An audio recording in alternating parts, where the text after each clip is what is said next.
Ito na sila.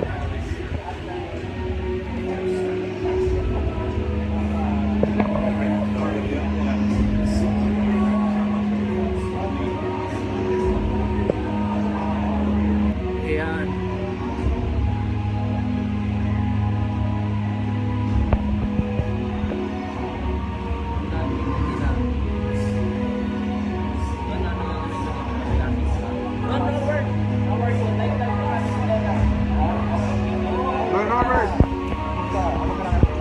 Request to have everyone settle down.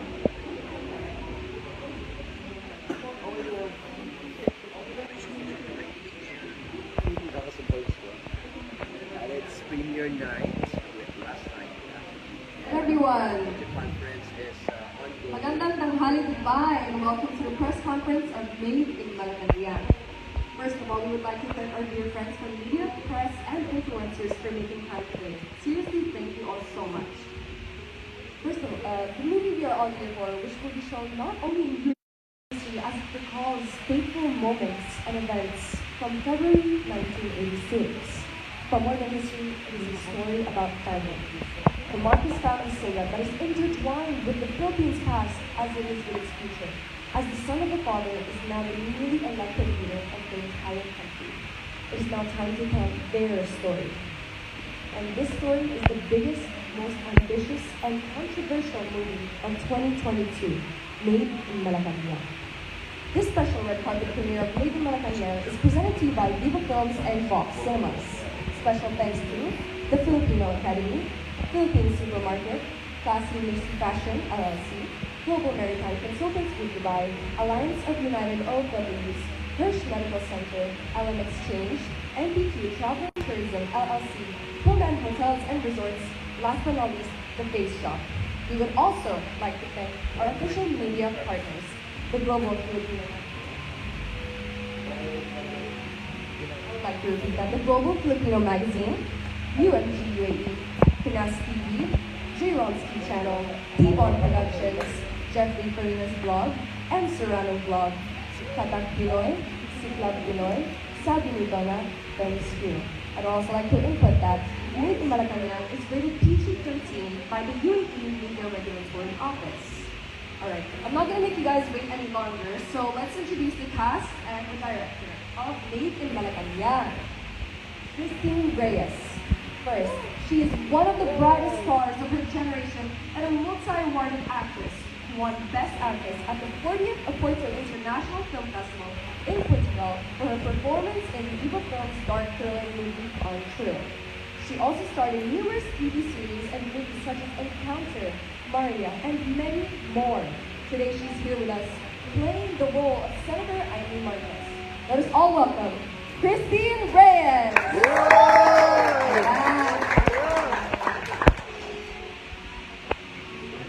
Direk, Darryl,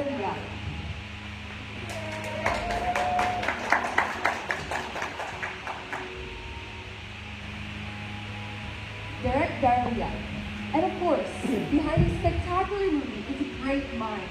We have here the writer and director of the Viva Films blockbuster movie, Joable, and the successful Viva Max releases Paglaki Ko, Gusto Kong Maging Pornstar, Kiniling, Kung Pwede Lang, Kadaran Sergio, Ang Babaeng Walang Pakiramdam, Gluta, Revirginal, 69+1, Ang Manananggal na Nahahati Ang Puso.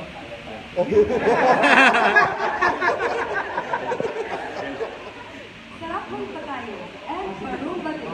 Let's all welcome the director of the newest and most controversial Viva Films movie of this year, Maid in Malacañang, Direk, Darryl!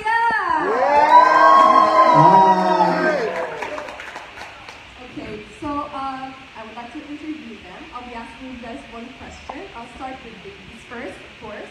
So, Cristine Reyes, when did you find out that this career was destined for you?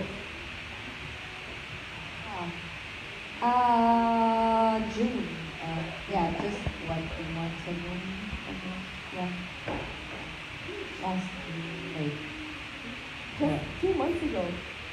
Yeah. That's amazing. That's Really? What about the career overall? Artistic. Oh. Yeah. you. It's hard. When I was young kasi, maarte na ako sa salamin. Kasi lagi akong mag-isa sa bahay. Like, wala akong kasama. So, kasama ko lang yung salamin. Kasama ko lang sarili ko.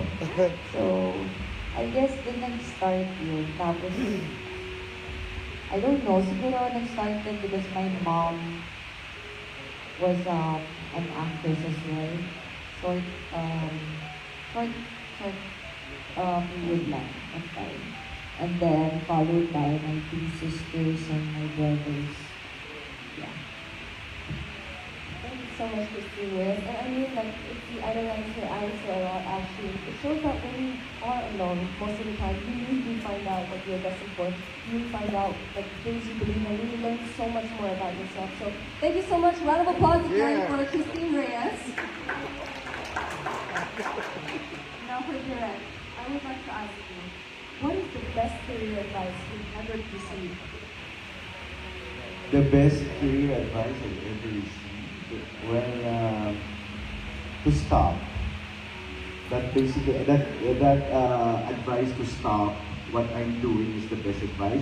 Though it may sound like it's discouraging, for me that's more of an encouragement. Because when people try to stop you from doing what you like, you find the energy from within to be more of a fire, to not be extinguished by any discouragement, by any doubts. So for any career, not just in showbiz, I always find it, especially the media people, the bloggers or the vloggers, or even you as a host, when people try to say that you should stop, you end your dreams, or you stop doing what you like, that's the best advice that you should not take, to stop. Because I always believe that no one actually made it by stopping. So you have to continue whatever it is that you want to do. Wow. Bang Miss Universe. Ikaw lang eh. Okay, well, this exciting part, the floor is now open for questions. So, the media, press, and influencers, you can ask one question for Direk and one question for Cristine. 5 dirhams po para...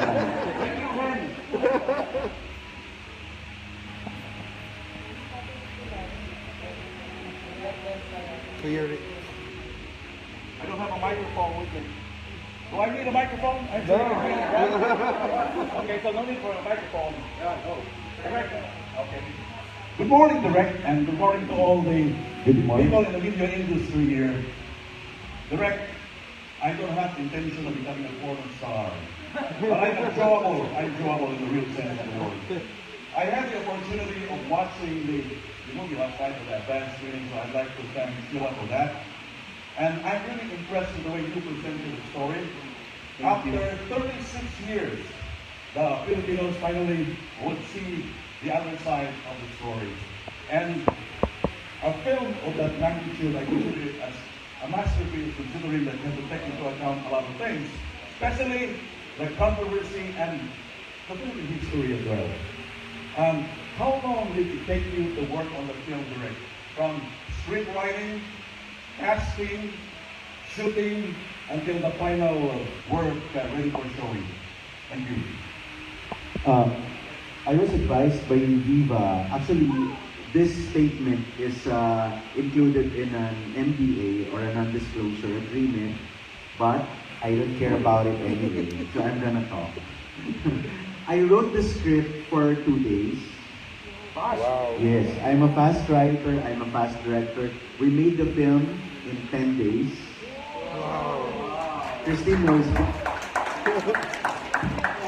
Yes. Yeah, so I wrote this, you know what? Ang matagal talaga is kausapin ang pamilya.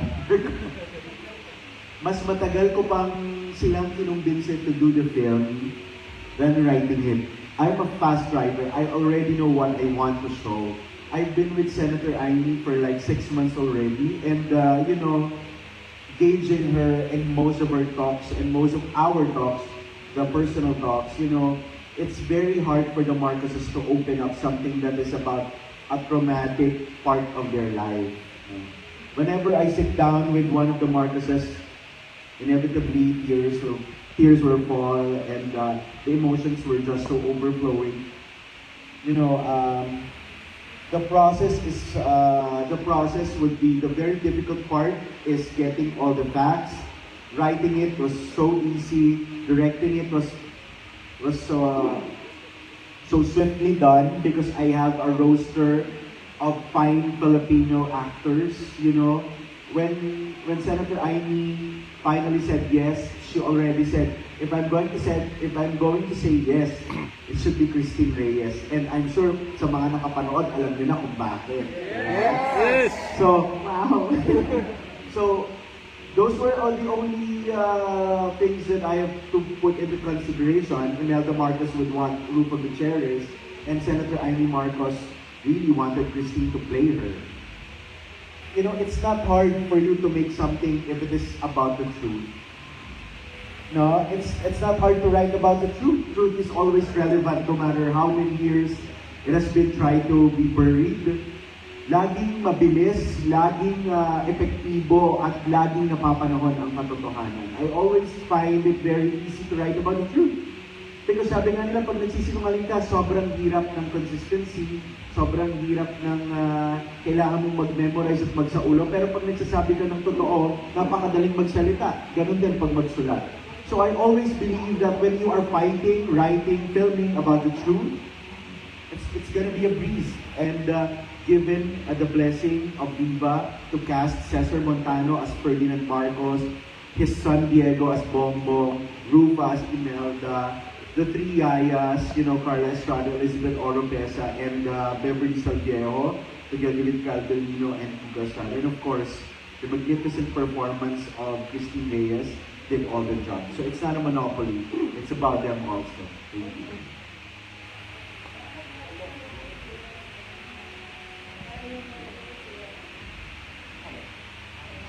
Good morning, I'm not today. I saw that one yesterday in Sharjah. City Center Sharjah was three theaters are added. Okay. So first of all, I want to say for a perspective, yeah. I was born in 1962. I'm a third generation journalist, and I grew up during the martial law years, so I'm a martial law baby. I went through it, okay, I know what happened. And my dad being a journalist editor at the time, I know what happened. Okay, my first question is, how did this movie come about? Because I've got two versions. I went through your interviews with Boy Binda, your interview with Boy Binda and Senator Aimee Marcos. And doon nakita ko na sinabi na ito.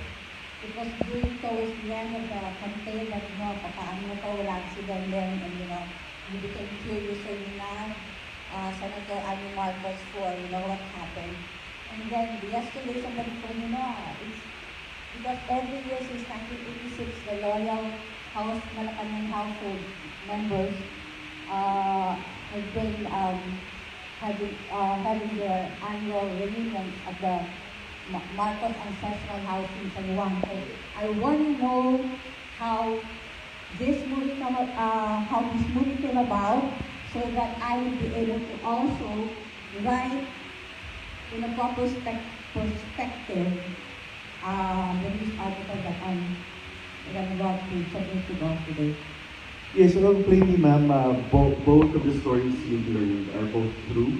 It's just that it's a matter of perspective also, because you know what, it's so hard to convince Senator Aimee to go on.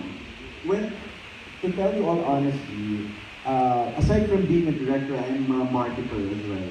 So when Len series in Sentiments garnered 50 million accumulated views in Facebook and YouTube, I finally had an idea that it has a following. And Marcos is really in fashion again. But as a marketer, you know, and the mukhang pera, I already learned na sabi ko, about my market, sabi ko, Senator, would you want to do a movie? And then she said, no, sabi. Because you know what, ma'am, doing Len series is against President Bongbong's campaign strategy. So, ayaw talaga ng kapatid niya. But being the devil's advocate that I am, I told Senator Amy, we should go for it. Bakit? Hindi mo tayo ng pera sa kanya. May pera ka ba? Meron, siyempre, no? O, di tayo ng dalawa. Sabi niya, Darryl, 2 episode lang. Okay, pero alam ko naman, pag pumatok, hindi niya mapipigilan. So, we went until March, ma'am. And then, nung patapos na, sabi niya gano'n, Darryl, ano nang gagawin natin? Alam nga, parang bula na lang tayo maglaho sa social media. Sabi ko, we should make a film. Sabi niya, no. My mom's gonna kill me, my brother's gonna kill me. Then I said, pakinggan mo lang kung ano gusto sa... President Bongbong really wanted no friction. So, I keep on nagging Senator Amy, hindi man natin kung... I super love Bongbong Marcos, but I don't believe in the Julian Santos effect of Mara effect na super bayad. I'm more of a Gladys Reyes, no? So, I said, di tayo effect sa kapatid mo, Senator. So, nagkita kami sa gitna and said, okay, let's not tackle anything about politics. Let's just tackle about you and your family being in a crisis inside. And then suddenly, Senator Ivy said, yeah, I think it's workable as long as you will not go very political. Then I said, just the mere uttering of the word Marcos is political already. So ang sabi niya sa akin, sige, basahin ko yung script. It's a long process na sobrang haba ng pinagdaanan, sobrang haba. Sabi ko nga po, sandali ko lang nasulat. Pero it should be, the film should be shot like around 8 days only. 7 days only. Imagine, 7 days lang ang binigay sa akin. Pag hindi ko doon nagawa yung 7 days, hindi mangyayari. Ayaw talaga nila. Pero akala nila talaga hindi ko magagawa. So, asabi ng Marcos says, sige, 7 days, pag hindi mo nagawa, you know, they're very awesome. They are very particular with the number 7. Even the late President Marcos, very particular with 7. So they said, if you feel I'm in my 5th day, and I'm about to finish 7. May drama na si Senator Ivy, para tumagal lang siya. Parang she doesn't like daw the very political notes of the film. Then I said, no, we need to show it. We need to show, you know, the bulk of money buying boxes at the start of the film. So why? So that we can show the people talaga what it's for. So ma'am, the real reason why Maid in Malacañang was conceived is number 1, it's business for me and for Viva. That's what I mean. Number 2, Viva has a film streaming app that is Viva Max. And I said to myself, we'll push through with this after May 9. And come May 10, there's 31 million votes. I'm seeing not votes, I'm seeing 31 million subscribers. So I said, if we can translate votes to subscription, then it's gonna be a happy birthday to me every day. Then Viva said, sabi mo sa Senator Ivy, because Senator Ivy and Boss Bill are very big friends.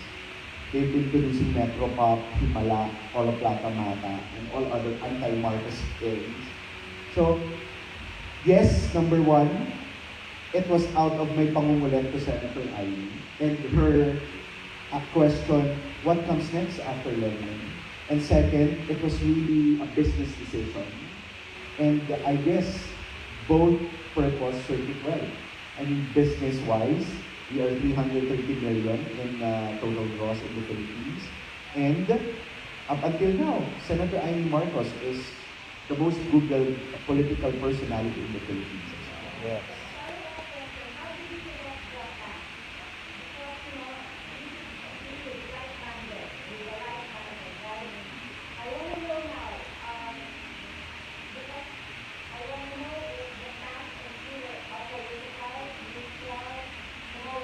That's the first time someone asked me.